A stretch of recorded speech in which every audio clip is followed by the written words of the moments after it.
Untuk membahas penetapan tersangka kecelakaan KM Sakina di Labuan Bajo, kita telah terhubung dengan Kabid Humas Polda NTT, Kombes Henry Novika Chandra melalui sambungan telepon. Selamat malam, Pak Kabid. Selamat malam, Eh, Mas Ibrahim. Pak Kabid, ini kan dua orang jadi tersangka. Ini dasar penetapannya apa? Apa bentuk kelalaian yang dilakukan oleh dua tersangka ini, Pak? Eh, Sebelumnya terima kasih dan kami pertama-tama menyampaikan duka cita yang mendalam kepada keluarga korban dan ini menjadi pembelajaran bagi kita semua untuk mengutamakan keselamatan sebagai kebutuhan. Bagaimana tadi disampaikan Mas Ibrahim terkait masalah alasan penetapan dua tersangka, yaitu berdasarkan bukti, alat bukti dan barang bukti yang sudah dilakukan gelar perkara oleh teman-teman penyidik pada tanggal 8 Januari 2026, penyidik menilai terdapat unsur culpa atau kelalaian dalam pengoperasian dan pemeliharaan kapal yang mengakibatkan kecelakaan laut dan korban jiwa. Secara khusus terhadap nahkoda inisial L diduga lalai karena pada saat kejadian tidak berada di ruang kemudi sehingga tidak dapat segera mengambil tindakan pengendalian kapal ketika mesin mati dan mendadak di tengah cuaca buruk. Kemudian terhadap KKM inisial M diduga lalai dalam memelihara pengoperasian mesin sehingga menyebabkan mesin mati secara tiba-tiba. Begitu Mas Ibrahim. Pak Kabid, kalau kondisi kapalnya sendiri bagaimana? Apakah layak untuk menyeberang? Masalah kelayakan kapal masih dilakukan penyelidikan dan penyidikan berdasarkan pengumpulan bukti oleh teman-teman penyidik. Nanti akan disampaikan lebih lanjut kepada publik.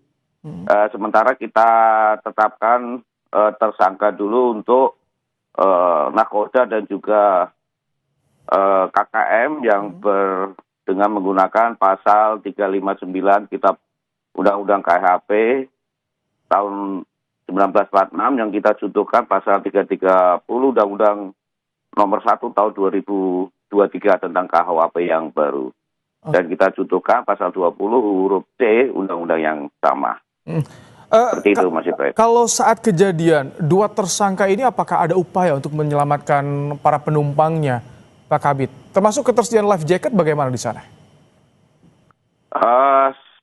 Saat kejadian, karena kejadian terjadi sekitar 20:45 waktu Indonesia Tengah, jadi pada saat itu adalah malam, kemudian juga ada gelombang yang tinggi dan juga gelap. Dari hasil penyelidikan awak kapal termasuk nahkoda yang selamat, mereka terjun langsung di dalam kondisi yang darurat dengan gelombang yang tinggi bawah dan indikasi bahwa keduanya sengaja meninggalkan korban atau tidak berusaha menyelamatkan penumpang. Ini masih kita dalami karena memang pada saat itu situasi sangat sulit dan kaotik. Sehingga teman-teman penyidik fokus sementara terhadap pada dugaan culpa atau kelalaian sebelum terjadinya accident. Begitu Mas Ibrahim. Kalau kedepannya apakah hanya fokus di dua tersangka ini atau akan ada pemeriksaan lain seperti memeriksa juga pemilik kapal, Pak Kabid?